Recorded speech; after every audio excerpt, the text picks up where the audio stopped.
کہ جی یہ بہت غلط ہوا ہے اور رات کے 12 بجے جو ہے اس قسم کی نہیں جو ہے فیول پرائز بڑھانی چاہیے تھی. اس پہ ضرور وہ کچھ نہ کچھ بات انہوں نے کی ہوگی، لیکن ساتھ ساتھ عمران خان صاحب مسلسل بات کر رہے ہیں کہ جی فوج کی طرف اشارہ کر رہے ہیں کہ انہیں نیوٹرل نہیں رہنا چاہیے اور ان کی گورنمنٹ گری اور یہ وہ، مگر ساتھ ساتھ خان صاحب نے یہ بھی کہا ہے کہ سنڈے کو، یعنی کہ آج ہم فرائیڈے کو جیسے بات کر رہے ہیں تو سنڈے کو عمران خان اور ان کی پارٹی کے لوگ نکلیں گے اور پروٹیسٹ کریں گے. جی جی بالکل بالکل، عمران خان صاحب اور ان کے سارے ساتھی جو ہے ان کی پارٹی کے اور جو ان کو سپورٹ کرتے ہیں ان سے خان صاحب نے کہا ہے کہ آپ سب لوگ باہر نکلیے اور ہم جو ہے وہ پروٹیسٹ کریں گے اس مہنگائی کے خلاف، اس فیول پرائز جو انکریز کی ہے اس کے خلاف. تو دیکھتے ہیں کہ خان صاحب کے ساتھ کتنے لوگ نکلتے ہیں اور کیا ہوتا ہے اور خان صاحب اس کے بعد کیا کہیں گے. اس نے انسان کو آزاد کر دیا. لا الہ الا اللہ، کوئی نہیں ہے خدا اللہ کے سوا. انسان آزاد ہے، اور اسی لیے مدینہ کی ریاست میں وہ عرب جن کی کوئی حیثیت ہی نہیں تھی، اسی لا الہ الا اللہ کے اوپر دنیا کی امامت کی انہوں نے چند سالوں کے اندر. تو آج پاکستان جو بنا تھا ایک ہی نعرے پہ کہ پاکستان کا مطلب کیا اور میرا تیرا رشتہ کیا، یعنی کہ بلوچستان میں بھی لوگ ہیں، سارے قبائلی علاقے، پختونخوا، پنجاب، ناردرن ایریاز، آزاد کشمیر، سندھ، سب کا ایک رشتہ ہے. جی تو یہاں پر خان صاحب ایز یوزول آپ کو نظر آئیں گے مذہب کارڈ کھیلتے ہوئے، اور اس سے ہوتا کیا ہے کہ لوگوں کو تھوڑا سا ایموشنل کرنے کی کوشش کی جا رہی ہے. مگر ساتھ ساتھ ہم یہ بھی دیکھ رہے ہیں کہ جی کراچی میں بھی جو یعنی کہ الیکشنز چل رہے ہیں آج کل ہمارے یہاں، کہ جو سیٹ سے لوگ ہٹ جاتے ہیں تو اس کے بعد بائی الیکشنز جو ہو رہے ہیں اس میں جو ہے وہ ٹی ایل پی کے لوگ جو ہے وہ ہمیں جیتتے ہوئے نظر آ رہے ہیں، یعنی کہ تحریک لبیک پاکستان کے لوگ وہاں پر جیت رہے ہیں سیٹس، جو کہ ایک بڑی پریشان ہو جانے والی خبر ہے. بہت پریشان ہو جانا چاہیے لوگوں کو، کیونکہ اگر یہ ٹی ایل پی اور اس طرح کے لوگ حکومت میں آ گئے اور اس طرح کے لوگ جو ہیں وہ پارلیمنٹ میں پہنچ گئے تو اس کا مطلب ہے کہ ہم ایک بار پھر جو ہے وہ جو کہا جا رہا ہے کہ جی ایف اے ٹی ایف کی گرے لسٹ سے پاکستان نکل گیا ہے، میرے خیال ہے واپس جانے کا راستہ ڈھونڈ رہے. اس لیے اس طرح کے لوگوں کو دوبارہ سے لایا جا رہا ہے سامنے، اور ان کو تو کہا گیا تھا کہ جی یہ لوگ تو ٹیررسٹ ہیں اور یہ تو ٹیررسٹ آرگنائزیشن ہے اور یہ ہے وہ ہے. اب اچانک سے وہ الیکشن میں بھی حصہ لے رہے ہیں، اور نہ صرف الیکشن میں حصہ لے رہے ہیں بلکہ الیکشن میں جیتتے ہوئے بھی نظر آ رہے ہیں. خیر ہم دیکھتے ہیں کہ آگے یہ سب کچھ کیسے چلتا ہے اور گورنمنٹ کیسے مینج کرتی ہے، لیکن اس سے پہلے ہم تھوڑی چائے نہ پی لی جائے. میں یہ بھی قوم سے اپیل کروں گا کہ ہم چائے کی ایک ایک پیالی، دو پیالیاں کم کر دیں، چونکہ جو چائے ہم امپورٹ کرتے ہیں وہ بھی ہم ادھار لے کر امپورٹ کرتے ہیں. جی اس پہ تو مجھے وہی گانا یاد آ گیا سلمان خان کا، ایک گرم چائے کی پیالی ہو. اچھا سوری. تو میں یہ بتا رہی تھی آپ کو کہ پہلے جی مفتاح اسماعیل صاحب جو کہ ہماری اکانومی کے آج کل منسٹر ہیں، یعنی فائننس منسٹر ہیں، ان کا کہنا تھا کہ جی ایک روٹی لیں اور 4 بھائی مل کے وہ روٹی کھا لیں. اس کے بجائے مفتاح صاحب آپ یہ بتائیے قوم کو کہ 4 بھائی نہ کریں، تھوڑی پاپولیشن کنٹرول کریں تاکہ وہ ایک روٹی کو 4 بھائیوں کو نہ کھانا پڑے اور اس میں سے 2 بھائی بھی کھا لیں تو چلے. لیکن خیر وہ یہ کہہ رہے تھے کہ جی آپ ایک روٹی لے اور 4 بھائی کھا لیں. اور اب آئے ہیں احسن اقبال صاحب میدان میں، اور ان کا کہنا ہے کہ جی چائے مت پیجیے. پاکستان میں تو لوگ چائے بہت پیتے ہیں، صبح سے لے کے رات تک پیتے رہتے ہیں. وہ میں ہوں جو نہیں پیتی. میرا خیر مجھے چائے ویسے نہیں پسند، میں صرف سردیوں میں پیتی ہوں، صبح پراٹھے کے ساتھ پراٹھا چائے. لیکن باقی لوگ تو پیتے ہیں جی، میجورٹی پاکستان جو ہے بہت زیادہ چائے پیتی ہے. لیکن اب احسن اقبال صاحب کہہ رہے ہیں کہ جی آپ چائے بھی مت پیجیے، مفتاح اسماعیل صاحب کہہ رہے ہیں کہ جی آپ روٹی مت کھائیے. تو مطلب پبلک جائے تو کہاں جائے؟ اب یہی حال اگر رہنا ہے تو پھر خان صاحب بھی کیا برے تھے. خان صاحب بھی کچھ اسی قسم کا ماحول بنا کے رکھتے تھے اور ابھی تک کہہ رہے ہیں کہ میرے خلاف سازش ہو رہی ہے. پہ آتی ہے، اور شاید ہی پاکستان کی تاریخ میں اتنی تعداد میں کبھی پبلک اور حال ہی میں جو جلسے ہوئے ہیں کبھی اس طرح کبھی نکلی ہو. اور اس کے علاوہ جو میں نے ایک دفعہ کال دی تھی جب یہ سازش کے تحت مجھے ہٹایا, مجھے پتا تھا کہ ہٹا رہے ہیں, تو جب میں نے کال دی تھی پبلک کو کہ آپ کو صرف اپنے ملک کو بچانے کے لیے ایک توہین ہوئی ہے 22 کروڑ لوگوں کی, کہ ایک باہر سے ایک قوت فیصلہ کرے کہ ایک 22 کروڑ کے لوگوں کی الیکٹڈ حکومت کو ہٹا کے سازش کے تحت اور چوروں کے اوپر مسلط کیا جائے. تو میں کبھی نہیں سمجھ رہا تھا کہ اتنی پبلک نکلے گی, اور تو میں تو اللہ کا خاص شکر ادا کرتا ہوں کہ اس طرح جس طرح میری عوام نکلی. دوسری دیکھیں, جو اللہ نے انسان کو بنایا نا, ہم اس کی سب سے عظیم مخلوق ہیں.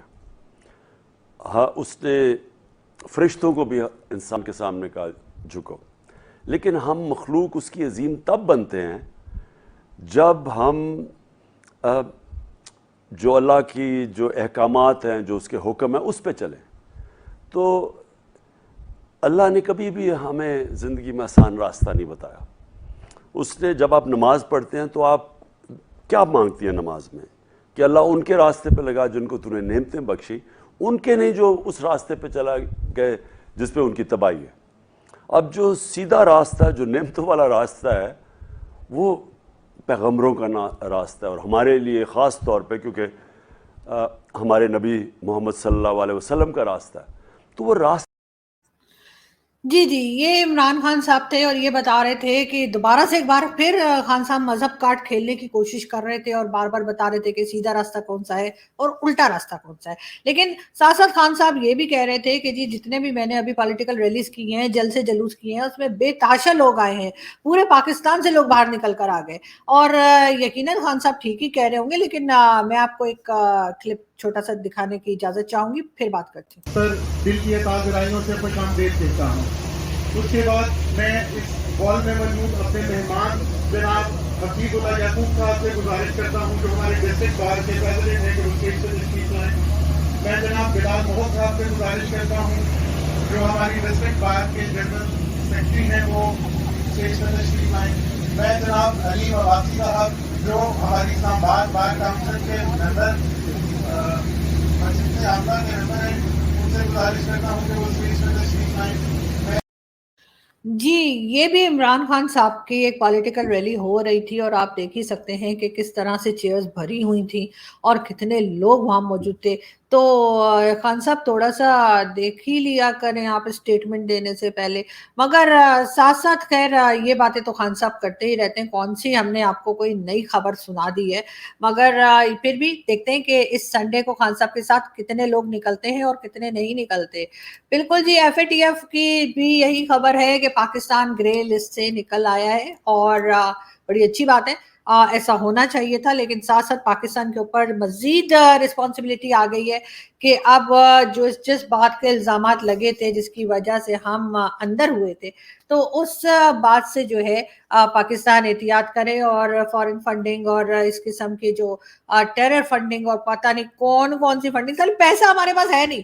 ہم سارے وقت آئی ایم ایف کے پاس کھڑے رہتے ہیں کہ پلیز پیسے دے دو, پلیز پیسے دے دو, اور فنڈنگ ہم پتہ نہیں کیسے کرتے ہیں. یہ بات تو مجھے آج تک سمجھ نہیں آئی, مطلب یہ کیا لوچا ہے, میرے تو بیڑو, میرا تو دماغ گھوم کے رہ گیا.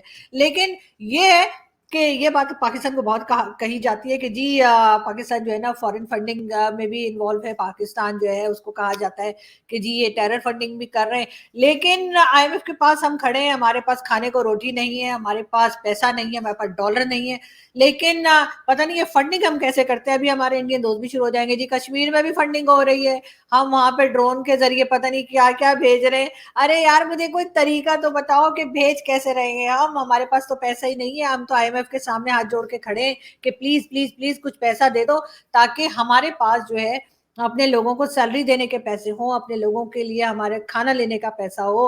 اور اس کی وجہ سے جو ہے فیول پرائس اور ہر چیز کی پرائس جو ہے اوپر کی طرف جاتی جا رہی ہے, اور ہم اس کو کنٹرول نہیں کر پا رہے, کیونکہ آئی ایم ایف نے ہمیں شرطیں لگائی ہیں کہ آپ نے یہ سب کچھ کرنا ہے, یہ ٹیکس لگانے ہیں, اور اس طرح سے آپ نے لوگوں کو یعنی عام پبلک کا جو ہے خون جو ہے وہ نکالنا ہے, نچوڑنا ہے, ان کا تیل نکال دینا ہے, تب جا کے آئی ایم ایف پیسے دے گا. لیکن آسان طریقہ میں بتاتی ہوں آپ لوگوں کو, نہ آئی ایم ایف کے پاس جانا پڑے گا پاکستان کو, نہ ہی کہیں اور.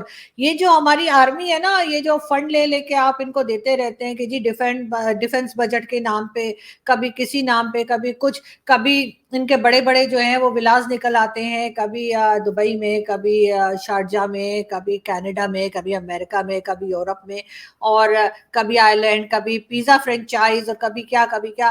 تو اگر ہم اپنی آرمی سے ہی لون لے لیں تو آسانی رہے گی, پیسہ بھی زیادہ ملے گا, واپس کرنے میں بھی تھوڑی اتنی دقت نہیں ہوگی.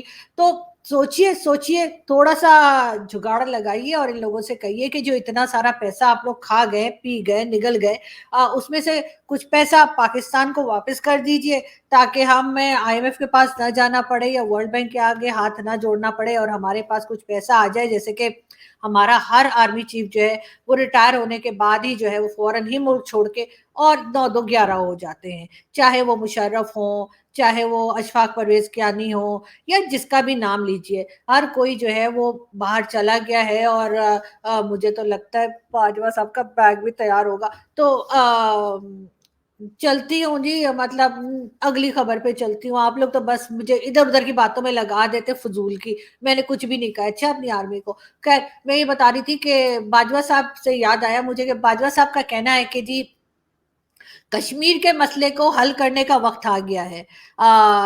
مطلب باجوہ صاحب یہ کہنا چاہ رہے ہیں کہ ہم یہاں پہ جو کشمیر, آزاد کشمیر, وہ ہم سمجھ جائیے نا کیا کہہ رہی ہوں, ٹھیک ہے نا. تو چلتی ہوں جی اگلی نیوز پہ نا. مجھے نہیں پتا آپ لوگ مجھے کس قسم کی باتوں میں لگا رہے ہیں, لیکن ہاں یہ ہے کہ اب دیکھتے نا عمران خان کی طرف ہی چلے جاتے ہیں. گردن تو خان صاحب کی پتلی ہے نا, ان کو جتنا مرضی بول لو کوئی کچھ نہیں کہتا. لیکن ہاں اگر میں نے زیادہ بولا نا تو آپ کو پتا ہے نا. لیکن خیر باجوہ صاحب نے کہا ہے کہ ہم جو ہے نا کشمیر کا مسئلہ حل کرنے والے ہیں, تو اس کا مطلب یہ ہے کہ حل ہو گیا, سمجھو ہو گیا. اب انہوں نے کہہ دیا تو ہو ہی گیا ہوگا.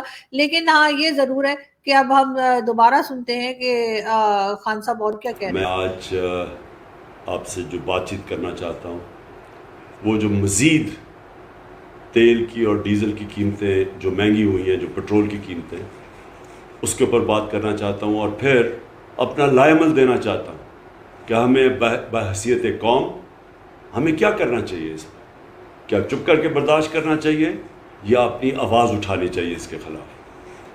سب سے پہلے میں اپنی ساری قوم سے جو آج بات کرنا چاہتا ہوں وہ یہ کہ سارا جو ہمارے خلاف سازش ہوئی تھی, جو ساری عدم اعتماد ہوئی تھی, جس وجہ سے ہمارے جو اتحادی ہمیں چھوڑ کے گئے تھے اور جو پھر ہمارے لوگ لوٹا ہوئے تھے, ان سب نے ایک چیز کہی تھی کہ جناب بہت مہنگائی ہو گئی, ہمارے سے حلقوں میں جایا نہیں جا رہا, بڑی حکومت نااہل ہے.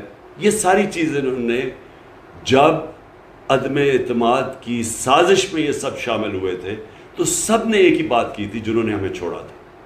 ہمارے مخالف نے بھی یہی بات کی تھی.